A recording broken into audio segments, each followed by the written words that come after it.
Bonsoir à tous. Je vous salue au nom de notre Seigneur et Sauveur Jésus-Christ. Je suis heureux et content car je suis encore une fois parmi vous ce soir. Pour moi, c'est un privilège que Dieu me donne de vous apporter un nouveau message de la part de notre Seigneur Jésus-Christ. C'est des messages de révélation que je vais vous apporter et partager avec vous ce soir. Ce soir, vous savez que on sait que Dieu est le Père éternel. Et Jésus dit, je suis le chemin, la vérité et la vie. Venez à moi, je vous enlèverai votre fardeau et je vous donnerai du repos. Et après, demandez-moi tout ce que vous voulez, que je vous le donnerai. Pour ça, on va lire on va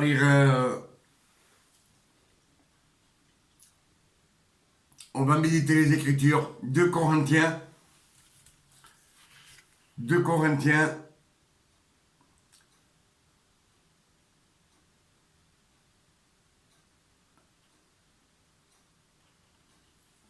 on y va. Alors 2 Corinthiens 8, verset 9. Paul dit, car vous connaissez la grâce de notre Seigneur Jésus, que pour vous, il s'est fait pauvre, de riche qu'il était, afin que par sa pauvreté, vous soyez riches.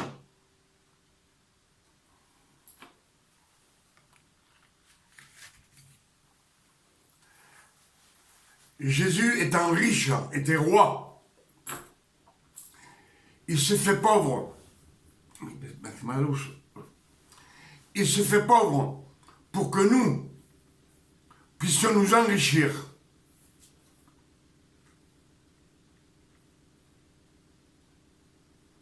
Des fois on dit que la racine de l'argent,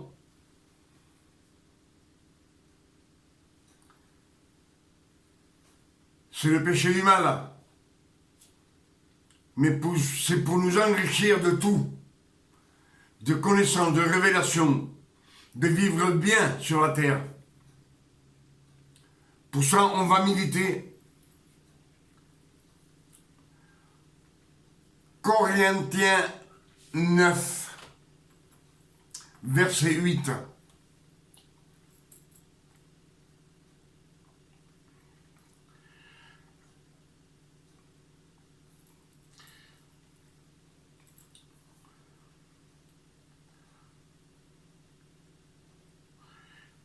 Dieu aime celui qui donne la joie. Et Dieu peut vous combler de toutes sortes de grâces, afin que possédant toujours en toutes choses, de quoi satisfaire à tous vos besoins. Vous aviez encore en abondance pour toute bonne œuvre, selon qu'il est écrit.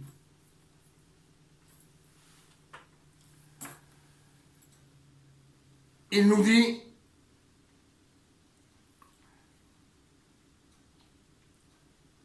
que Dieu peut vous combler de toutes sortes de grâces, afin que, possédant toujours toutes choses, de quoi satisfaire à tous vos besoins, à tous nos besoins. Vous ayez encore en abondance pour toute bonne œuvre, qui nous engage pour faire des bonnes œuvres encore.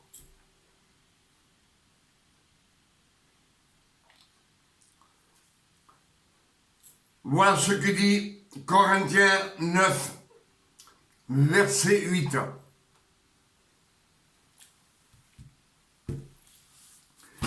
Mais, sachant que Christ est mort sur la croix pour nous,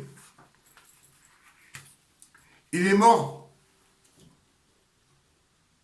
pour nos péchés, parce que nous étions pécheurs et nous méritions la mort. Mais Jésus sur la croix nous a rachetés de la mort. Afin que nous sortions de la loi. Dieu dit, je vous ai racheté de la loi. Alors venez à moi. Venez à moi. Et pour avoir tous ces bienfaits que dit Corinthiens 9, verset 8, il faut s'enlever le fardeau. Ce fardeau qu'on traîne depuis des années, il faut le prendre et le jeter. Parce qu'on ne peut pas aller au ciel avec ce fardeau. Et on va méditer quelques versets où, pour aller au ciel, pour aller à Jésus, ils ont dû enlever leur fardeau, leur manteau. Et nous allons méditer ça. Je veux partager ça avec vous ce soir. C'est des choses que vous savez. Vous les avez lues. Mais on a toujours tendance à être dur d'oreille. À raidir le coup, comme dit le Seigneur. 2 Rois 13. Élie, quand il partit au ciel, Dieu l'emporta dans un chariot de feu. Et il laissa tomber son manteau. Avec ce manteau, Élie, c'était le prophète de la loi. Mais avec cette loi, il ne pouvait pas rentrer au ciel. Alors, il a laissé son manteau. Il lui a laissé à Élisée. Il dit, Élisée, 2 Rois 13, Élisée releva le manteau qu'Élie avait laissé tomber. Le manteau, il l'avait jeté pour rentrer au ciel. C'est clair et net. C'est ce que je veux partager avec vous. Marc 10, verset 50. L'aveugle Bartimée jetait son manteau et se levant d'un bond, vint à Jésus. L'aveugle Bartimée, quand il entendit que Jésus venait, il enleva son manteau pour aller à Jésus, pour aller à la grâce de Jésus. Et Jésus lui donna la vue.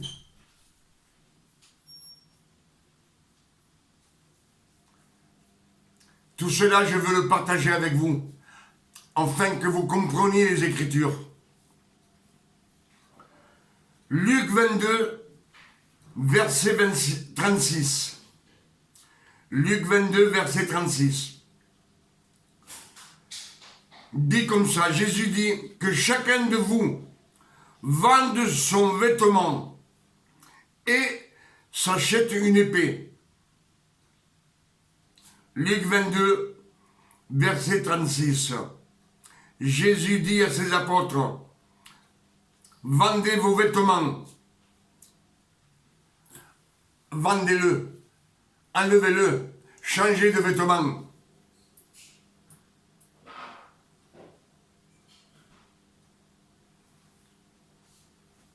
Si vous pouvez comprendre ce que je dis et ce que disent les Écritures.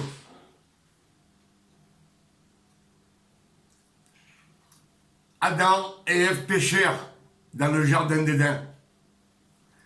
En Éden, ils se vêtirent de feuilles de figuier et Dieu enleva ses vêtements. et il est revêtu.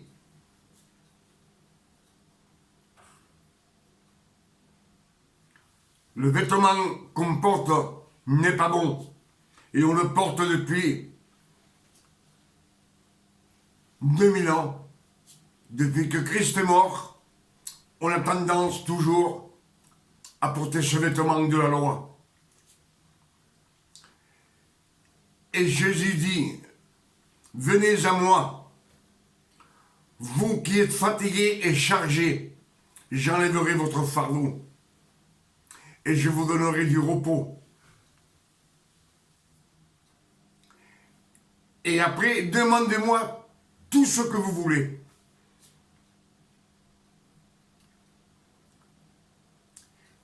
Et dans les versets qu'on a lus, il nous dit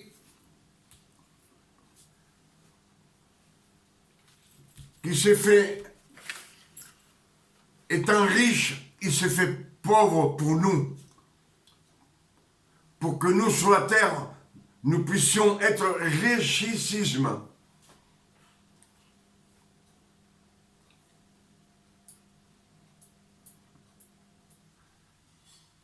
Et après nous donner tout.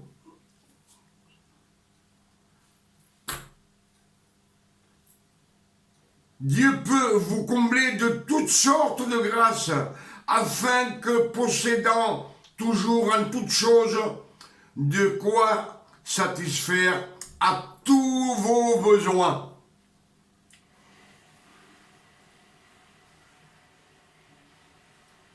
Vous avez encore en abondance pour toute bonne œuvre. Pour tout, on a tout en abondance. Mais pour avoir droit à tout ce que Jésus dit, on doit venir à la grâce de notre Seigneur Jésus-Christ.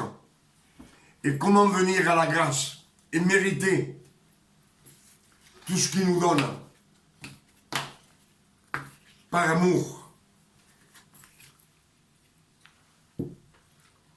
Parce qu'on sait que Dieu dit, personne ne mérite rien, parce qu'il n'y a pas un juste, même pas un seul.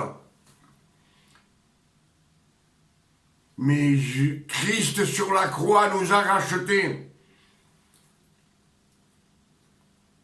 nous a enlevés, il nous a lavé de tout péché pour l'éternité. Et on sait que les enfants de Dieu, ils ne pêchent pas.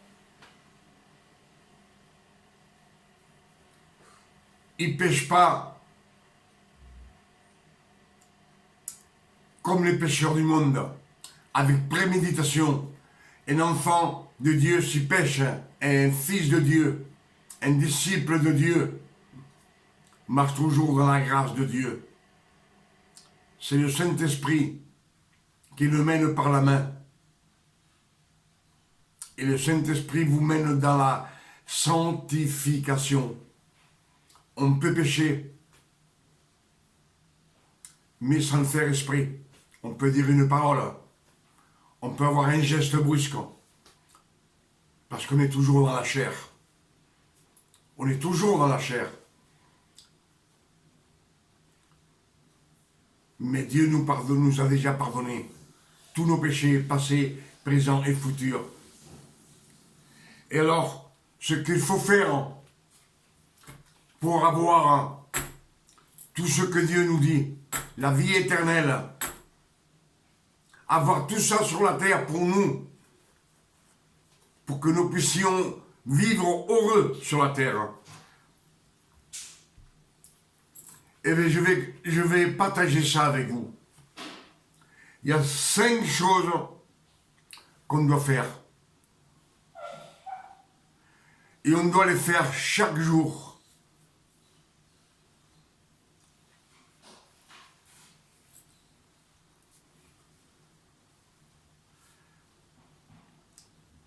Ces 5 choses qu'on doit faire, on doit les faire chaque jour pour être agréable à Dieu et rentrer dans la grâce de Jésus. Premièrement, se présenter tous les matins devant Jésus. On doit se présenter tous les matins devant Jésus, sachant qu'il vit dans nos pensées, dans notre cœur et dans notre âme. Mais on doit se présenter et discuter avec lui.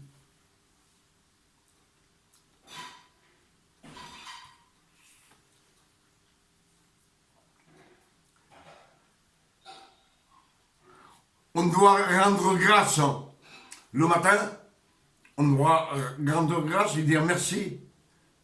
Merci Seigneur pour la nuit que tu nous as donnée de tranquillité, de paix,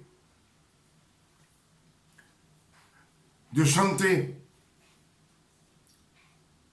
Merci pour nos enfants. Merci pour mes amis. Merci pour tout ce que tu nous donnes. Je te remercie.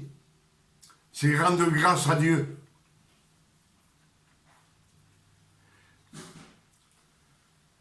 Deuxièmement, demandez au nom de Jésus qu'il vous garde ce jour qu'on va vivre, ce jour qui se présente devant nous. Demandez au nom de Jésus qu'il vous garde. Qu'il vous garde, c'est lui qui vous mène par la main. Qu'il vous garde dans vos bras, dans ses bras.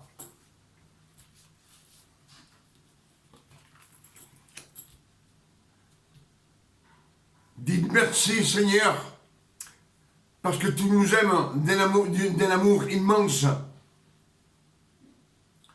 Parce que nous sommes tes fils, nous sommes tes disciples.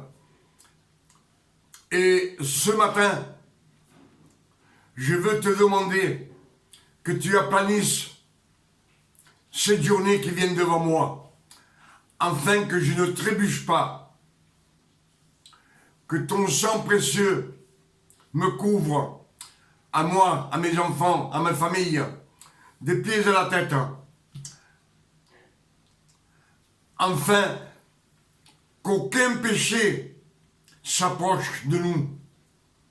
Aucune tentation, aucun esprit mauvais. Quand il s'approche, il voit le sang de Jésus, il se retire en arrière, il part. Aucun danger.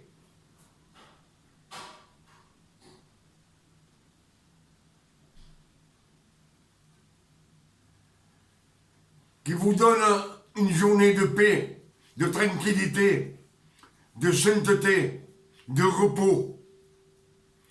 Tout ça, demandez-le au nom de notre Seigneur Jésus-Christ. Et il vous le donnera. Et encore demandez au nom de notre Seigneur Jésus-Christ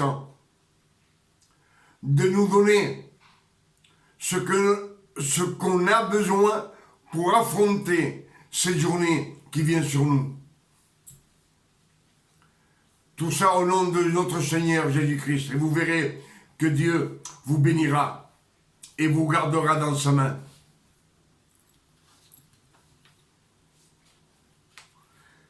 Ça, c'était la deuxième chose qu'on doit faire chaque jour.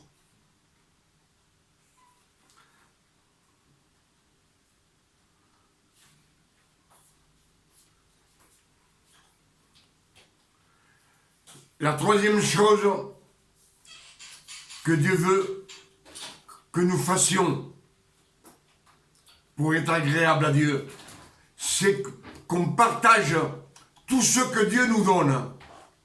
Qu'on le partage avec nos frères, avec nos voisins, avec tout le monde. Si on a une petite révélation, de la dire,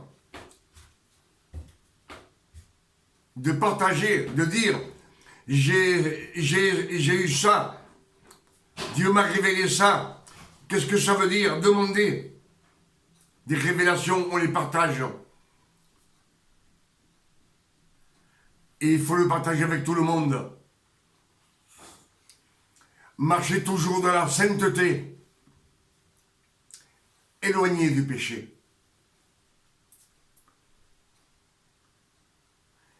Éloignez les mauvaises pensées.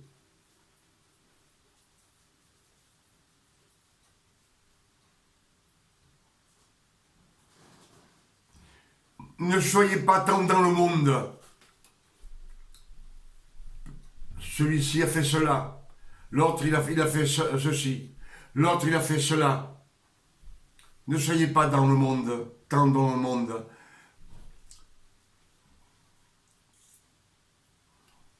On ne peut pas critiquer tout le temps. Même si c'est des vérités.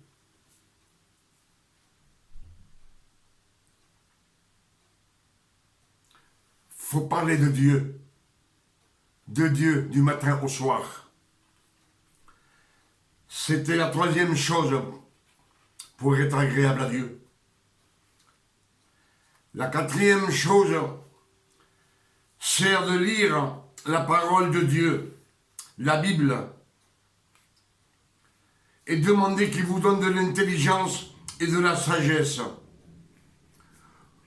pour découvrir, discerner et comprendre les révélations. Quand vous lisez la Bible, à chaque verset, demandez que le Seigneur vous donne de l'intelligence, de la sagesse, de l'intelligence pour comprendre ce que vous lisez, afin que les révélations sortent et rentrent dans votre cœur, et que vous puissiez les partager, comme moi-même je partage ce que j'arrive à trouver, que Dieu me donne, je le partage avec vous. Et pour moi, c'est une joie de le partager avec vous.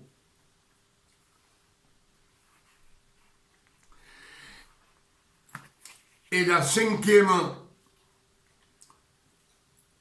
chose qu'on doit faire, et c'est primordial,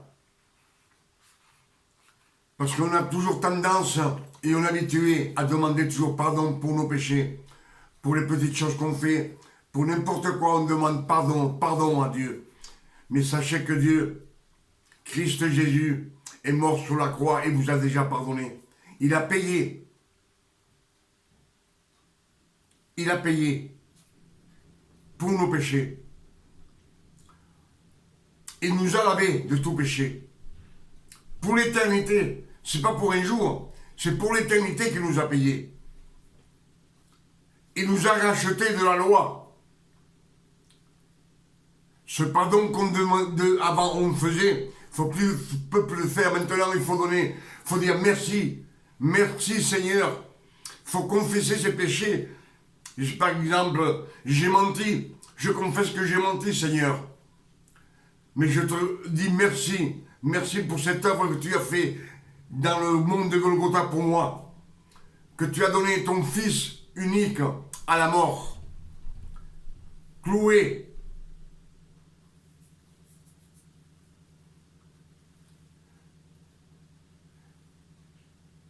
Il est mort pour nous.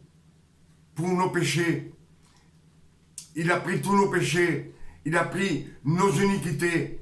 Il a pris notre malédiction. Ça a été tout effacé. Comme une nuée épaisse. Ça a été effacé. Et avec ses meurtrissures, il a pris nos maladies, nos douleurs, nos tristesses, afin que nous soyons joyeux sur la terre.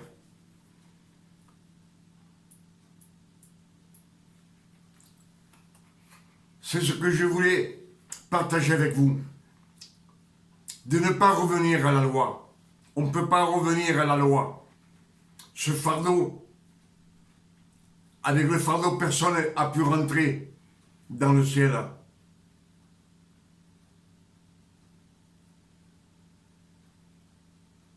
Même Moïse, il est mort sur la terre.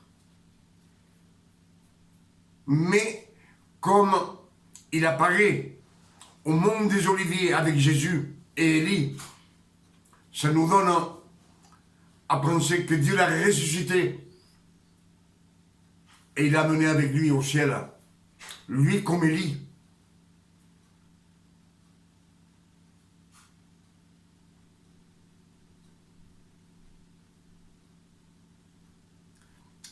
Et quand je dis ça nous donne à penser, on sait que Christ il ne parle pas avec les morts, il parle qu'avec les vivants, avec ceux qui vivent, avec ceux qui sont au ciel et ceux qui sont vivants sur la terre, mais pas avec les défunts, pas ceux qui sont morts.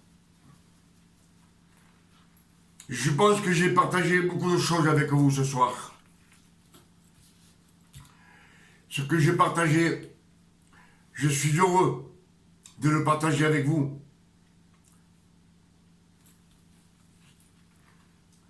Vraiment, moi je lis des versets dans la Bible et Dieu me les donne. Il y a des révélations qui viennent toutes seules. Soyez comme moi, venez à Dieu, venez à la grâce de Dieu. Méditez tout ce que je vous ai dit et vous verrez que Dieu vous bénira. Vos yeux vont s'ouvrir. Vous allez comprendre les Écritures, ce qu'ils disent, les révélations, discerner chaque parole qu'il y a dans les Écritures. Plus on lit, et plus notre cerveau s'élargit par rapport aux Écritures. Il prend de la connaissance. C'est Dieu qui élargit votre cerveau. Il vous donne de la connaissance.